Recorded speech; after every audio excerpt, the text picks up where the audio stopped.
Hi guys, tara samahan nyo kaming gumawa ng merienda. Gawa siya sa saging at giniling na bigas. Habang dinudurog yung saging, kwento-kwento ng buhay-buhay. Bali, 1 kilong giniling na bigas yan, tsaka yung saging mga kalating kilo yata yun. Habang nagmemekos-mekos ako dyan, may pakonting tawa pa. Tingnan nyo.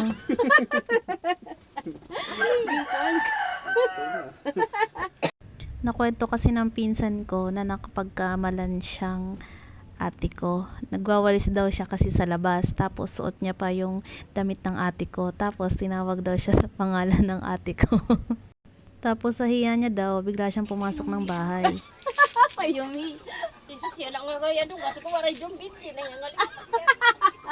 Ang ilan, tinangaling mo tak. Hi. Ay, Bigla lang naman ako natawa. Kasi habang nagkukwento siya, na-realize niya na may video pala. Itakot siya sa video. Ayaw niya lang na nakukuhanan siya ng video kasi sabi niya baka daw makita ng mga kakilala niya na yung buhay niya ay nasa bukid na lang daw. Pero alam niyo, kung akong papipiliin, mas gusto kong manirahan sa bukid. Kasi malayo sa magulong mundo ng syudad. Payak man ang pamumuhay nila sa bukid, masaya naman. Araw-araw ka pang makakalanghap ng preskong hangin, tapos ang gulay nasa paligid lang. Kasi masipag sila magtanim, gaya nito yung gamit naming saging galing lang din sa tanim nila. Balik nga pala tayo sa paghahalo-halo ng mga sangkap. Bali ang nagamit namin dito ay 1½ cup ng tubig, tapos 1/4 naman na sukal. Ang tawag sa kakanin na yan ay badhuya. Isa ito sa mga karaniwang merienda dito sa probinsya.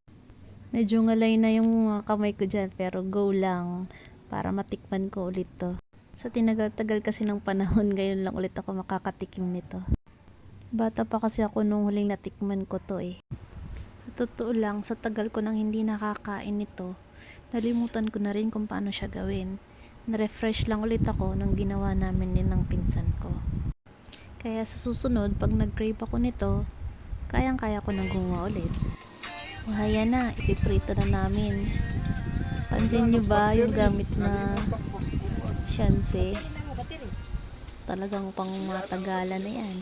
Sa sobrang sinop ng pinsan ko, hindi niya pa rin napakawalan yung syanse niya. ay gula pang pinti. Good. Dati kung saan kalayo, diri damo.